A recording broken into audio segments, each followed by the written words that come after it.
Ashama harka fuune akkam jirtu hordoftoota Orni Miidiyaa kun qophii addaa Booranaa Habaraar jedhu irratti dhalattoota naannaa Booranaa ta'an qabadhee isinii dhiyaadhee jira. Qopheessee kan isin biraan ga'u ana Ayyaantu Taayyee fi ogeessi kaameraa keenyaa Baayisaa Turaa na waliin jira. Amma xumura qophii keenyaatti nu faana tura.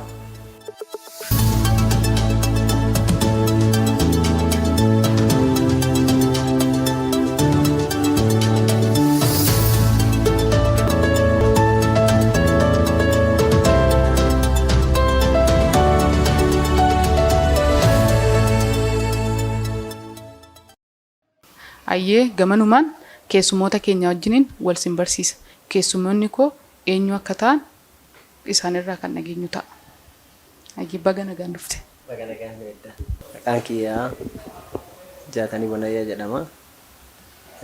Marroo gara qoomii Orni Miidiyaa kanaan nu dhiyeessitanii fi galata argadhaa sanidha. Maqaan kiyyaalleen Dambii Kanaan jedhanii Malo Orni Miidiyaa sanirraa nu dhiyeessitanii fi galatooma. Thank you. Maqaan kiyya kana gollicha jedhama.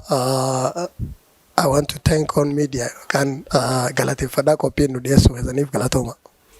Ayyee ulfaadhaa galatooma beellama keenya kabajjanii gara istuudiyoo Orni Miidiyaa dhuftanii yaada nu hiruu keessaniif maqaa dhaabbata miidiyaa keenyaan galatoomaa isiniin jechuu barbaada. Egaa beelli beellaman qabdu. Ongeen kun uummata Booranaa rukutuu erga eegalee waggoota 5 adeemsisee jira.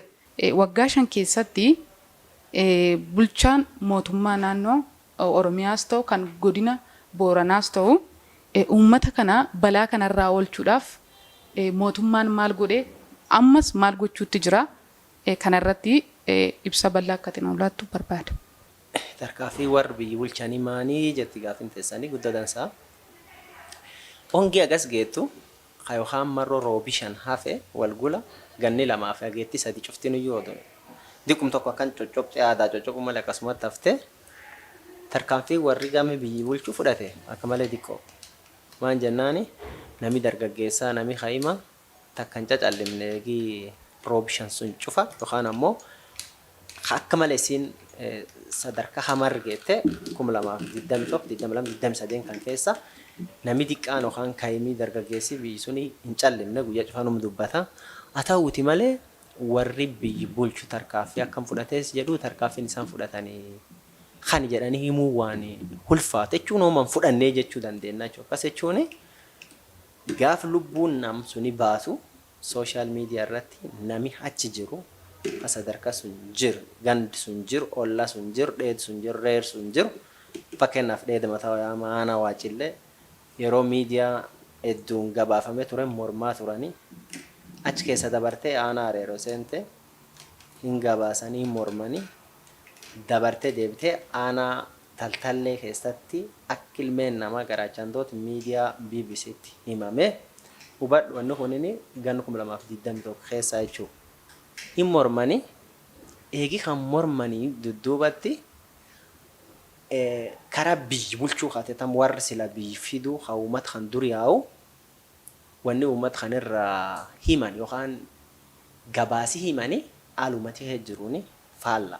Guyyaa taltalleetti nami garaachaan du'ee sooshaal miidiyaa irraa fi jiraattootii yookaan dargaggootillee nami achi jiru waa'ee kan himu miidiyaan biyyattiitii fi finni biyyattii gabaas dhibii badhaafamaa oolan.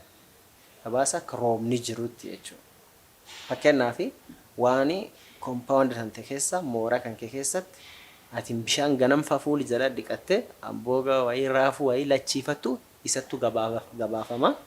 Haalli rakkinni uummata kee jiru kaan hin gabaafama.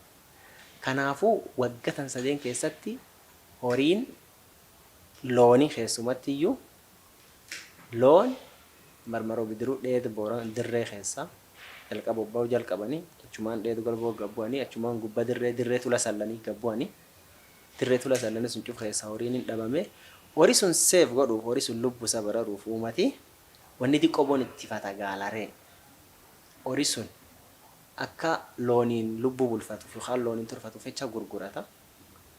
Gaalaree la doboniinuu harkaan fuudhinuu looniin harka fuudhe. Loon kaan ammoo liqimsa waan hin arganneef harki nama fiduu hin danda'u.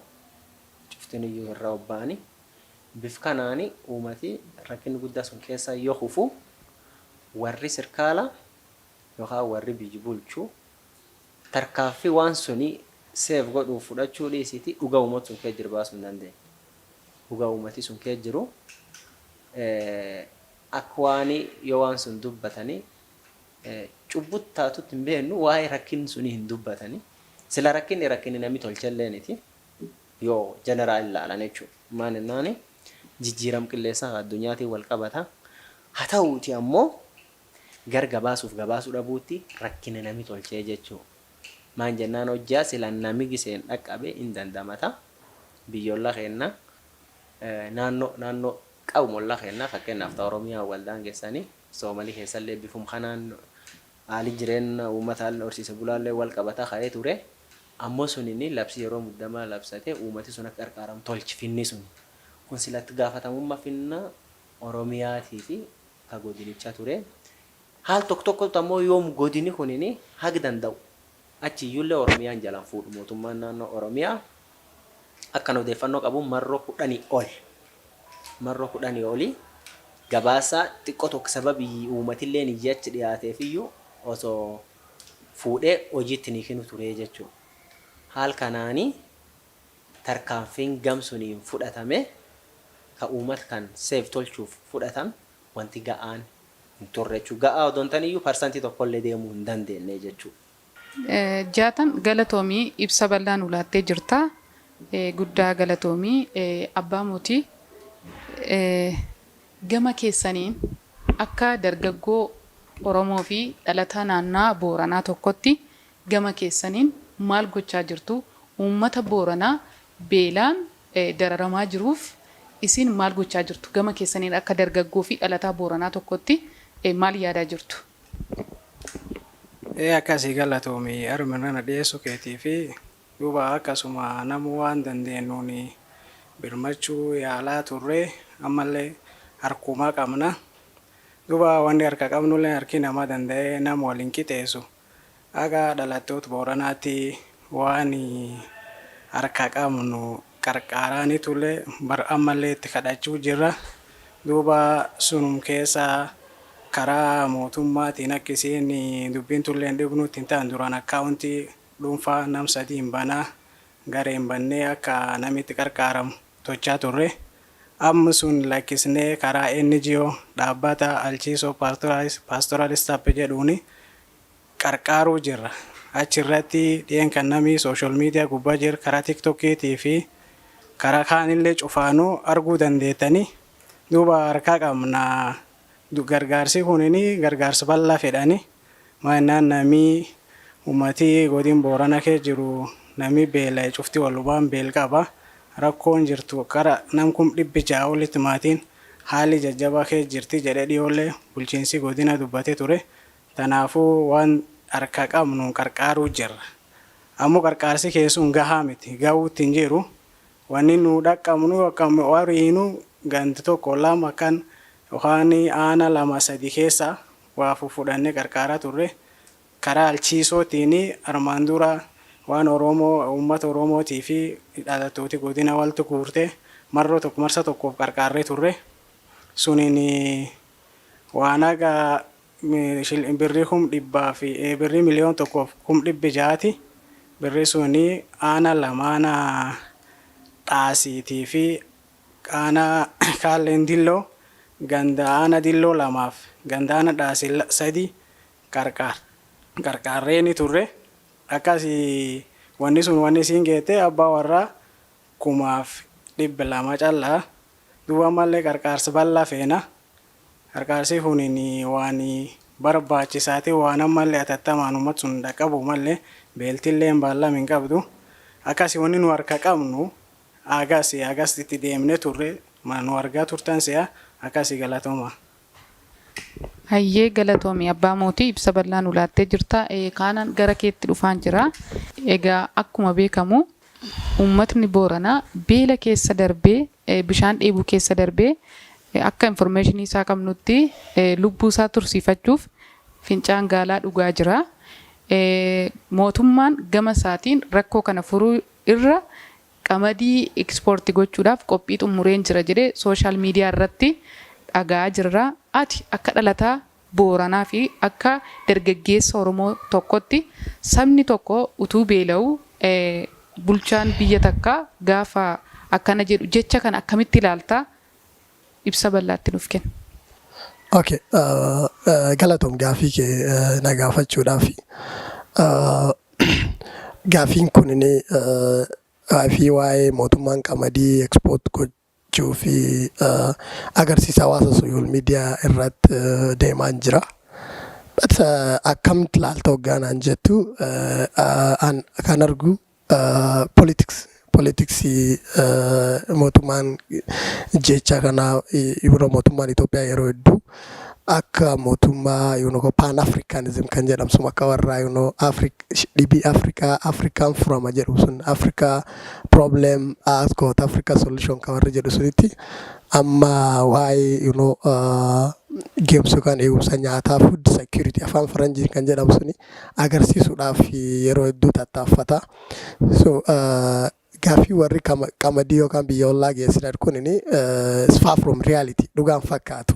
Maaliif jennaan capacity sun waan qaban natti hin fakkaatu. Dandeettii sun waan qaban natti hin fakkaatu. Maan jennaan nama yeroo hedduudhaaf advocacy waa'ee dhaabbata yookaan waa'ee mirga namaa sassabuu naannoo sun keessatti hojjedhu. Yeroo hedduu uummata giddeessanii qamadii ofii akka warri manaa baasee irreedhaan alatti baasanii agarsiisan. Kanaafuu ani sun akka siyaasaa lallaaftu yookaan siyaasaa gatii hin qabne ilaala. Kan biraatti namoo afaan biraatti namoo baay'ee balaaleffadha. Maaliif jennaan yeroo hedduu hoggaa uummatni akkan Booran callaan Baalee, Harargee, Gujii, Beeltii naannoo Horsiisee bulaa yookaan gammoojjii Oromiyaa keessatti deemaa jirtu bakka tokko callaa miti. Kanaafuu baay'ee balaaleffadha. Ammoo dubbii faayidaa hin qabne yookaan bu'aa hin qabne akkasitti arga. Kanaafuu dubbuma ololuma jedhee ilaala. Maaliif jennaan ilaan argee hin garre fakkeenyaaf Keenyaa qamadii ekspoort goona inni Keenyaan bahamee hin jiru. Bakka hedduu deemnee ilaalla akka qamadiin Itoophiyaa dhufte Keenyaa dhaqqabte hin dhaqqabne. Dheenna kanammoo faabrikaa warraatiif yookaan dhaabbata daabboo midhaasitu hanqinni qamadii qabnadhanii bu'aa jiran. Kanaafuu gabaabinumatti ololuma siyaasaa jedhee ilaalla. Ayyee galatoomii kanaan kuni uummatni tokko sabni tokko otoo beela'u qamadii ekspoortii gochuu jecha jedhu anillee akka intala Oromoo tokkotti nan balaaleffadha. Sababni isaa sabni tokko otoo beela'u lammiin tokko otoo beela'u lammii biraa gargaaruudhaaf fiiguun gaarii ta'e natti mul'atu. Jaataan dhumarratti gaaffii tokkoon siif dabala. Egaa akkuma beekamu Boorana baraaruudhaaf Oromoo fi dargaggeessi Oromoo maal gochuu qaba? Maal gochuutu immoo irraa eegama? Galatooma. Uummata kan baraaruuf yookaan lubbuu isa dhaqqabuuf maaliif ta'u malee wanni jettanii waan barbaachiftu. Uummati kunini am roob shan dhabee lubbuun nama bahuu jirti.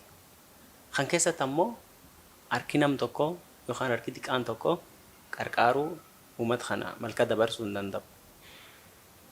Maan ennaani waan miiramin jabaafte oolaan yookaan bonii beelti itti nam xiqqaa yoo jedhu ijoollee xixiqqoo fi maanguddooni lubbuun isaanii sababa ittifachuu dadhabanii fi dabruu jirani. Fakkeenyaaf fudhan dhiyum kan dhiyoo jiitu torbaan dabre keessa jaartiin tokko aana eelwayyeetti garaachaan gaggabdee dargaggooti qa'ee jirtu fuudhanii gaafa hospitaal galchanii dhibee tokko illee hin qabdu jechuun dhibeen suniin beela. Akkas jechuun tokkottiin suniin hospitaal seenaan sagalee na dhagaamtu malee fulaan cuftinii fulaan suniin karaa guddaa gara kibbi Itoophiyaa Arba Mincii deemu karaa gubbaa kanaaf argamte warri kaan ammoo karaa hirri hin jirre hedduu jira akkas jechuudha. Tanaafu uummata beelaa kana lubbuu isa dhaqqabuuf wanni ammaan tan deemuu jira waan ga'aaniti. Fakkeenyaaf dhaabbatee alchiisoo torban tokko armaan dur dhaqqabee ture. Ammallee yaaluu jira kun qofti uumama hin danda'u. Kanaaf dhaabbileen Oromoo ka biyya keessa jiraniif ka biyya alaa jiranii wal qindeessanii akka dandeettii isaatiin itti deemanii dhaqqabuu qabanii. Lammaffaa immoo Oromoon sabguddaa. Oromoon yoo akka biyya irraa ciruu baannee dhuga jirimne Oromiyaa biyyi Itoophiyaa qofa keessa miliyoon 60 ga'uu danda'a. Uummata miliyoon 60 ga'u keessa yoo Baalee ba'aa Gujii ba'aa Booranallee daballee uummati beela'ee jiru fakkeenyaaf miliyoon 10 gadi. Kan jechuun uummati miliyoon 50 kan Oromiyaa kan nyaatee buluu jiru yoo jiraate uummata kan ga'ee birdabra dhuga dubbachuu fi ga'ee irraa hafa. Ammoo yoo jabir hin ga'ini yoo dureessi Oromoo yoo abbaan qabeenya Oromoo harka mammaratee taa'e uummati miliyoona akkasiitiin fi nam tokkoyyuu malka dabarsuu hin danda'amu. Kanaafuu tokko Oromoon ofiisaatiif qarqaaruu qaba. Fakkeenyaaf amma mootummaan naannoo Oromiyaa waan tokko Booranaa osoo hin qarqaarinu miidiyaa irra yoo dhageenyu mootummaan naannoo Affaar ammoo qarshii miliyoon 10 waada galee jedhamee jira. Kan jechuun silaa dubbiin Oromoon dur yoo jedhu yoo abbaan iyyatu Ormi namaa birmataa jedhanii yoo ammoo ati iyyuu hin iyyanne yoo ati sabi kan harka walii qabeettiin hin fiinne nami dhibiin hin danda'a. Kanaafuu Oromoon qabeen hin qaba. Oromoon qabeen qabsuniini wal gurmeesse agitti deemu jirullee hin jira galata qabani. Warra agamma qarqaaru jiran galata hin dhoorru. Fakkeenyaaf 2021 ani garee qarqaarsa tokko kee ture. Ijoollee wal gurmeessine akkaawuntii banne akka ammallee dhaabbati hin taane gaafasi nam dhuunfaatiin banne qarqaaraa turre gaafasillee uummati Oromoo yaa birmate fuula jiru cufa. Ammoo ga'aaniti. Maan jennaani Oromiyaa kutaan qabdu sabni Oromoo ammoo kutaan qabu. Kan jechuun fakkeenyaaf Oromiyaan lixa yoo fudhanne yoo najjoo deemne yoo karaa Dambidooloo gabbu yoo atini abbaa seenaa dabartuu miisa lafti dootii qabatee horii kanatti yoo geesse ni bararuu danda'a ture. Yoo qabatee bosonni yaayyoo Ilubbaa Boora geesse horii Oromiyaa kibbaa Oromiyaa lixaa boonu ba'uu danda'a ture. Kanaafuu egaa Oromiyaan kutaan qabaanne horiin iyyuu namaa miti sila horiin warma du'ee dhumuun qabu. Qabatanii geessuu qaban ture. Giddu galeessi Oromiyaa yoo roob ta'e roob suni godaansisuu danda'u qaban. Sun ammoo hin taane horiin yaayyuu dhume. Kanaaf amma ammoo nama bararuu fi waan qabaniin uummati Oromoo itti deemuu qaba. Tuniin ammoo lubbuu namaa taardhaaf borii dhaqqabuuf malee furmaata yeroo dheeraa ta'uu hin dandeettu. Uummati kunini jaarraa cufa kanaan jiraachuu hin danda'u. Kadhaan jiraachuu hin danda'u, qarqaarsi nam jiraachisuu hin danda'u. Kanaafuu ammaan tana Oromoo maan ta'uu qabaa yoo jenne lafti kunini kibba Oromiyaa gammoojjiin kunini gammoojjii bishaan lafirraa yookaan surface water jedhan kan hin qabu malee ground water yookaan bishaan laf jala dureetti akka malee qabdi. Sabab ani yoo jedhu kana raga malee hin jenne qorannoon yeroo ground water Boorana qoratanii dubbisee jira harkina jira anis qoradhe jira gam tokkooni bishaan akka malee qabdi. Kanaaf furmaata yeroo dheeraa uummata kanaa barbaaduu fi Oromoon ofiisaatii instituushinii ijaarratee bishaan achi baasuu qaba. Fakkeenyaaf piroojeektii bishaan Booranaa bishaan Billiqoo jedhanii kan yeroo maraa baajetii itti qabamu kan African Development Banking kan World Banking beeksisa itti qaban kan ammoo qarshiin sun fuula isiin baataname hin gar maan seetaa gartee qarxaasii nyaata qarxaasii kalloo amma piroojeektiin bishaan Billiqoo anaaf amma kalloo ittiin biyyoota alaa ilmatan fakkeenyaaf African Development Bank, World Bank dhaabbilee gurguddoo deemtee ittiin gaafatu kalloo kana yeroo mara bishaan Booranaa baasette uummaticha immoo saayikoosaa miidhanii mataasaa xiinsammuusaa guyyaa cufaa bishaan sii baamnaa fedhanii kun akka hin taane Oromoon bishaan sun baase uummati kun long term gartee yeroo dheertuu akka jiraachuu danda'u tolchuu qaba. Uummati kun ammallee waan as keessatti hubatamu malee rakkoon kun akka dubbatamu kan akkasiin olii uummata baay'ee wagaafachuu beekuuniti. Uummata aduu akka fedhe rakkinni qabaatee iyyuu rakkinni kan jedhee dubbachuu danda'uuniti. Booran biratti yaa beela'ee jechuu hin jedhanii even ijoollee didiqqoon iyyuu akka aadasaa keessatti yaa dheebotteedhaan malee otoo siin beelfeetti qabaatte yaa beeloftee hin jedhanii. Uummati kun uummata akkas kee guddachaa dhufu waan ta'eef himachaa hin jiru. Kanaafuu Oromooni kanallee keessa consider godhee qabate waan qabuun itti deemee kaaniin ammoo waan long termii waan yeroo dheeraa tursiisuu danda'a. Fakkeenyaaf biyyoota gammoojjii hedduu fudhachuu dandeenya. Afrikum keessumaa iddoo biyyoota akka Israa'eel akka Arabaa dhiibnee Liibiyaa yoo ilaallanne lafa gammoojjiiti. Lafti sun ammoo gadaafiin bisaan baasee fi dureetti takkin argin taate Oromiyaan ammoo bisaan agas irraa qabdi. Oromiyaan kibbaa bisaan akka malee guddoo qabdi. Kanaafuu akka jireenyi uummata kanaa akkasiin itti fufuu danda'u tolchuu qabanii. Kaan ammoo mootummaan naannoo Oromiyaatiif federaalaalleeni labsii yeroo muddamaa labsuu qabaa jedhee yaadan tokko uummata kan dhaqqabuu fi maal jennaani dhaabbileen adda addaa humanitarian warri UN warri mirga namaatiif falmaa warri ilmaan nama qarqaaran akka waan kan dhagaanii dhaqanii dhaqqaban. Maaliif jennaani uummati Boorana qarqaaramuuni mirgisaati. Baay'ee waan mootummaan kun qaba dhaqee guurratee nyaachuun mirga. Mirgi lubbuun jiraachuun mirgi namooma waan ta'eef jechuudha. Warri kun lubbuun jiraachuu fi qarqaaramuu qabaa jechuudha. Tanaaf wanni ani kana galata qabdan.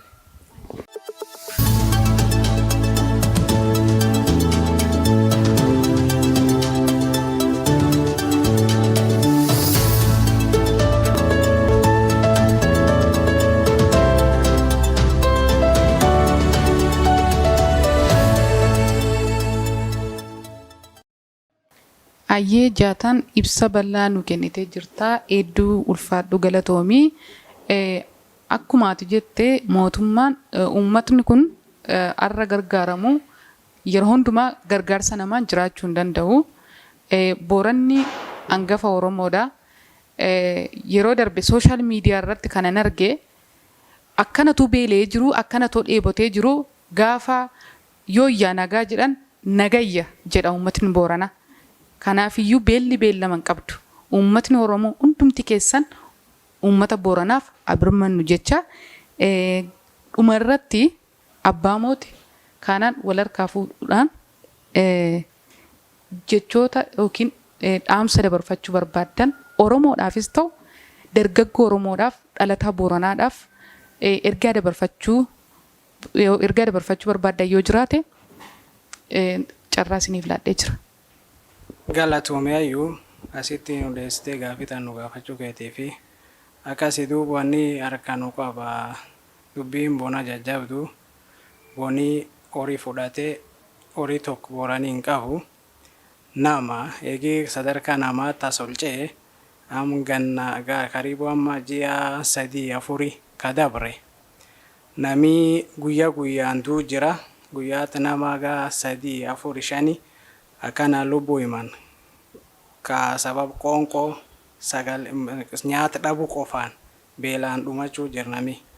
Tanaafuu nami Oromoo taate warri kibba Oromiyaa kee jirtu ta dura qara dhaamseen dhaamadhu fuula jirtu uummat suni qub qabaatee akka tirreebti si gaafanna uummati kibba Oromiyaa jiru akkum jirutti rakkoo jajjabduu kee jiru uummati Booranaa. Tanaafuu Oromoon ballooni waan dandeettaniin waan harka qabduuni reeba dhaqqaba uummati sunini yoo isanarri hin dhaqqabini seenaa ta'uu dandeetti isanillee waan duraana isanitti isheen oftan qaanfii gosti tokkin ta Booranidhaan ta isanii hangafa laftan irra beelaan dhabamtee yoo jedhan waan jajjabdu akkasit deemuu jirti waan dandeettuuni dhaqqabu uummat kan kee taan namii mootummaa kee jirtu bulchiinsi mootummaa naannoo Oromiyaatiif ka federaalaalleeni wanni tochuu malani labsi yeroo muddamaati. Uummati Itoophiyaa kee jircufti akka inni Booran reebu labsi yeroo muddamaatti labsuu mala. Akka duniyaanuu reebda addunyaan nu kee jirtuun inni warreen jiyoo ta'ee mootummaa addunyaa akka inni uummat kan dhaqqabu labsii yeroo muddamaa labsamuu malte. Itoophiyaa keessaa labsii yeroo muddamaa osoo labsamtu yeruma siyaasaaf dhimmi itti ba'an qofa. Tanaafuu yeroo balaan akkanatun tagara rabbiitiin nama dhufte wanni waa waaqi dhufee malee namaaniti rakkoo nam tolcheetiin rakkoo waaqirra nama dhufte. Tanaafuu nam cufatti dhufte mootummaan yoo inni mootummaa ta'uu danda'u yoo ati bulchiis godina taate yoo ati bulchiisaanaa taate yoo ati bulchiis gandaa taate yoo uummati jiraate. Duuba warri Oromiyaa jirtanii godinii tokkini uummatii isan bulchuu jirtan mala lafaaniti nam bulchitanii. Guyyaa raachuu jiru obba'uu jirnami hafuutti jiru waan dandeettaniin uummata keessan suni akka inni baraaramu dhaqqabaani waan ammaan tana isiin ta'uu dandeettu akka lubbuun namaa oolte duubatti uummat sun akkamiin deebisanii ijaaraniin waan duuba wal gaafatan akka reefu injiiniyaan arma kaase inni waan bisaanii sullee cufaa gara waan beekuu fi haasaa ture rakkoon Boorana wanni fura bisaan callaa bisaan ammoo laf jala lafti Boorana badhaatu akka bisaan Oromiyaa gubbaa lafa jiran kana laf jala ammoo bisaan Boorana guddoo jiranii projektii sila tokko ta lubbuu qabdutti uummat kan horii fi namallee waliin ga'uu danda'a oobruullee ga'uu danda'a projektiin bisaan billiqoo sunini eegii gannu 2005 gannu 2010 gannu 2015 guyyaa filannoo cufa akka bifa kaampeenaa duulna filadhaatiif OPDO'n itti gargaaramaa turte agamma bisaan sufulla isaan jiranitti bineensi bosonaallee hin dhunne projektii sun ganni cufa hinum qaban ganni 20 kadabram ganni 20 kadabre projektii bisaan billiqoodhaan projektii bisaan billiqoo enum jedhan gisa cufa duuba projektiin sun agamma uumat sun dhagan projektiin takkattii sunin ganni 50 akka warri guyyaa sun qorate jedhutti ganni 50 ka sila gaddeemu Boorana oriif nama oobru qotatullee cufa waliin geetedha arda godin Boorana sun duuba projektii takkatti sun dhumachuu dadha ammoo yoo sila sun obbaate projektii akkasii ta bisaan laf jalaa baastu yoo tochani uummati kun dandamachuu dandasu waan duranaati ammoo ammaa tan namiyyuu dhumachuu jira beelaan duu jira nami guyyaan lubbuu dhaga'uu jira guyyaan nam gaggaf dhaga'uu jira tanaafu fulaati jirtu cufayyuu uummat sun dhaqqaba reeb yoo ati nama afaan kee kan dhagataate nam qookii kan dhaga'uu jirtaate fuula jirtu uummat sun reebi dhaqqabe uummati sun haalii hamtuu kee jira namii obba'uu jira rakkoo hamtuu kee jira tanaafu akka isaan nu dhaqqabdan fi mootummaan jeen nama paartii mormituu hin jeen siyaasaan armi keessa hin jirtu beela tarkanam qaba yoo yetin siyaasa hojjatu yoo nami kanke nama siyaasatti irratti hojjatu jiraat nam beelaan dhumachuu jiru siyaasaan hin jirtu tanaafu mootummaa taatmu moromtoota taatmu warreen NGO taatmu labsii yeroo muddamaa labsanii uummat sun akka inni bararamu addunyaan akka isiin reebtu haatochaneedha galatooma sanillee warreen dhiyeessanillee. Tii gabaabduu jalqabaanii ani dhaabbata yookaan namoota armaan dura Booran gargaaraa turan galatoomfadhaa dhaabbata akka Haacaaluu Hundeessaa Foundation Alchiisoo Pastoral Staff fi qeerroo Oromoota addunyaarraa Booranaaf jedhanii waa'ee hedduu gumaachan galatooma innaan akka dargaggoo naannoo sunii dargaggoo Booranaatti amka dhaabachuu feenu mirgi lubbuun jiraachuu right to life is a basic right and protected by United Nations Human Rights Act yookaan mootummaa gamtoomaniitiin yeroo hedduu mirgi lubbuun jiraachuu mirgi jalqabaati. Kanaafuu ammatti ka dandeenyu lubbuu nama bararuudha. Dargaggooti Oromoo yookaan sabni Oromoo TV sabni ollaa Oromoo bakka garaagara jirtanitti akka uummata Boorana bira ejjitanii waan dandeettaniin lubbuu warra barartan isaan gaafanna ammoo yeroo dheertuudhaaf akkuma boleeyyan kee jedhanitti uummati long time solutioniin bisaan bohols aroo bisaan baay'ee barbaachisa bisaan jiraatan jennaani uummati Boorana of jireessaa uummata hojjetaadha uummata I don't call Boorana lazy people but they are hardworking people. Warra hojjete of jireessuudha warra horsiisee buluudha ammoo ganni shan kadabree fi beeltii naannoo Oromiyaa keessatti deema dhoffamtee turte mootummaa akka fa'i akka gadi hin baane government did hide that mootummaan dhosse ture gadi hin baane akka rakkoon naannoo sun hin jirreetti agarsiisa addunyaan kanaaf quba hin qabne dhoffamee agarsiifama yeroo hedduu kanaaf yoo dargaggootii Oromoota naannoo sun jiraatan waa'ee akka Akko dabboo jina jaataniin jedhee warri gabbaasan abaaranii falfalanii dubbii sobaa dubbattedhanii waan akkana kanaafi dargaggoota waan kan himtu caasaan mootummaa abaara. Kanaafuu mootummaan dhossee jiraachuu hin danda'u waan deemaa jira ifat gabbaasee gargaarsa gaafatee fir jira. hypocrisy yookaan faallaa jiraachuun dansaa miti. Jijjiiram qilleensaa jira. Kun ammoo balaa uummatii balaa mootummaan fidachuu dandeenya gam tokkoon percentage 50 because gaafa inni waraana irratti xiyyeeffatee qabeenya isaatiif baajetii isa cufaa waraanatti ergee uummata dagate balaa baajetii nama midhaasa harki nama midhaasa jechuu dandeenya balaa jijjiiram qilleensaa uumamu waaqirra dhuftee ammoo balaa harki namaallee midhaasa jechuu dandeenya.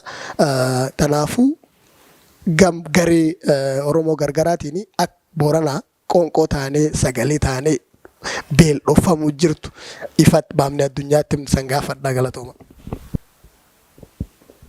Ulfaadhacha dhaams dhumaa yookaan ka ergaan gara goola baataniin jedhu taqaraa warri agammaatti uummata kanaa ol ejjitan ka uummata kanaaf uf kennitanii qarqaaruu jirtan galata qabdanii keessumattuu dargaggoota Oromoo ka biyya kee jirtanii fi biyya laallee jirtanii waan kan qindeessitan karaa sooshaal miidiyaatiin akka uummata kun qarqaaram tolchitan cuftinuu galata qabdanii dhaabbileen akka ka uummata kan qarqaaruuf socho'uu jirtan ka qalchiisoo ka dhibiin ka isaan waliin hojjetullee cuftiniyyuu galata qabdanii jecha. Kaan ammoo miidiyaaleen Oromoo warri uummata keessaniif sagalee taatan kan jedhen tarreessu kan nuun aasaa jiru kana horni jalqabee warra komen warra BBC hundi keessa warri as keessa qooda fudhatan galata guddaa qabdanii maan jennaan uummata qoonqoon isa dhokatte yookaan sagaleen isa dhokattee fi sagalee waan taataniif jechuudha. Taan dhaamsi dhuma kan jedhu dhibeewwanni kun dhuftuun tokko dubbadha. Dhibeewwanni kun dhuftuu yoo an jedhu wanni miidhama Booranaa kunin. Booranni hamba Oromtichaati jechuun aadaan achitti haftee Booranii yoo dhalatu daa'imni diqqaan ganaa ag horoo beekaa jaarsa barsiisaa yoo lafti kun dhabamte yookaan uummati kun miidhame aadaan Oromoo gaafii kee galuu jira. Eenyummaan Oromoo gaafii kee galuu jira. Daangaan Oromoo gaafii kee galuu jira. Wanni garii adoon beenne namseenti. Akkan jechuun kiyya fakkeenyaaf uummati kunini ganna domaan dabre daangaa Oromiyaa kibbaaf kibba ba'aa Liibanii fi dirree ispeeshaalii jiddu kan lamaani kophaa fi dhoowwaa ture.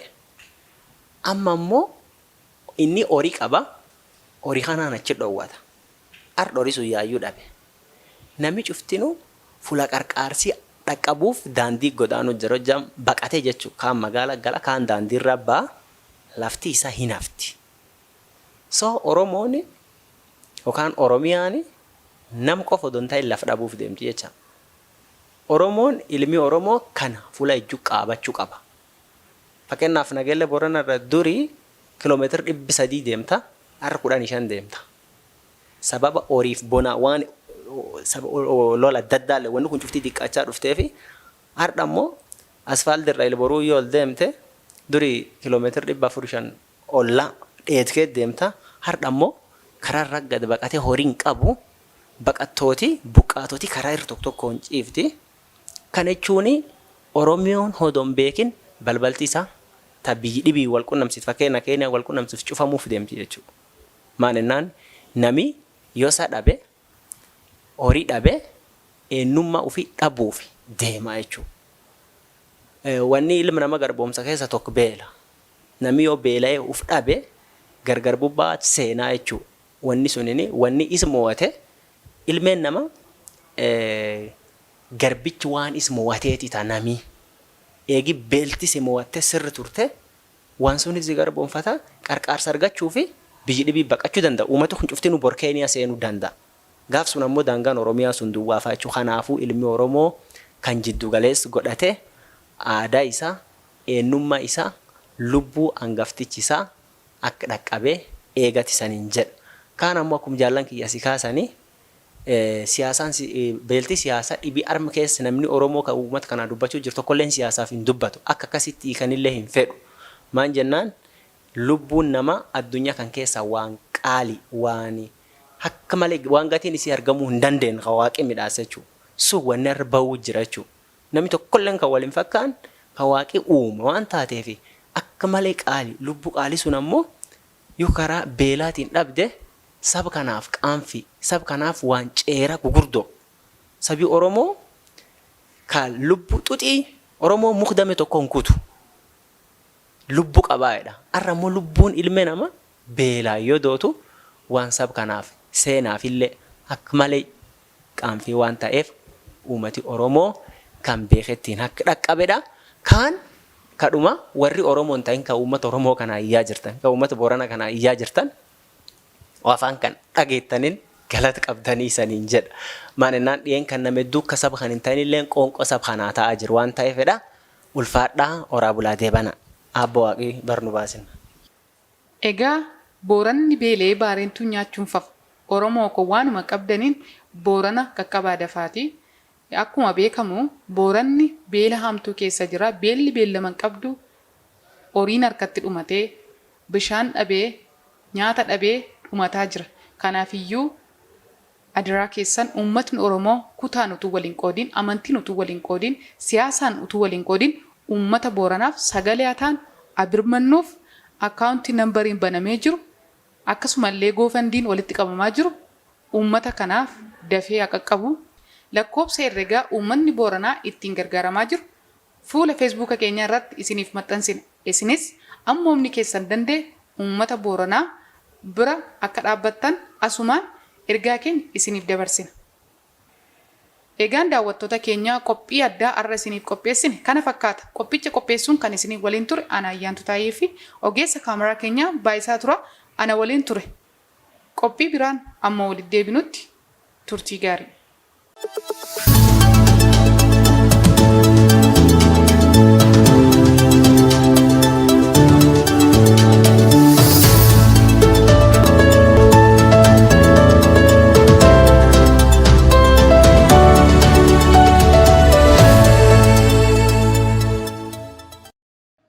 Ashamaa akkam jirtu Horni Miidiyaan odeeffannoo fi sagantaalee garaagaraa qabatee isinii dhiyaachuuf qophii hundumaa xumuree jiru. Horni Miidiyaan yeroo gabaabaa gidduutti tamsaasa idileessaa kana jechuunis qophiilee waqtaawaa fi sagantaalee garaagaraa akkasumallee qophii gaggaarii fi bashannansiisoo kan ta'an qabatee isiniif dhiyaachaa waan jiruuf haala waqtiilee irratti hundaa'uudhaan dhimmoota xiinxalaa siyaasa dinagdee uummata Oromoo fi baha Afrikaa akkasumas dhimmoota hawaasummaa fi dinagdee garaagaraa irratti Odeeffannoo waqtaawaa fi sagantaalee garaagaraa qabatee isiniif dhiyaachaa jira.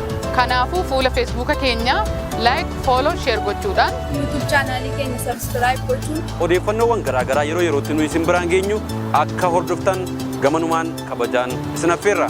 hordofaa. Horni Miidiyaan yeroo hundumaa filannoo keessan haa ta'u.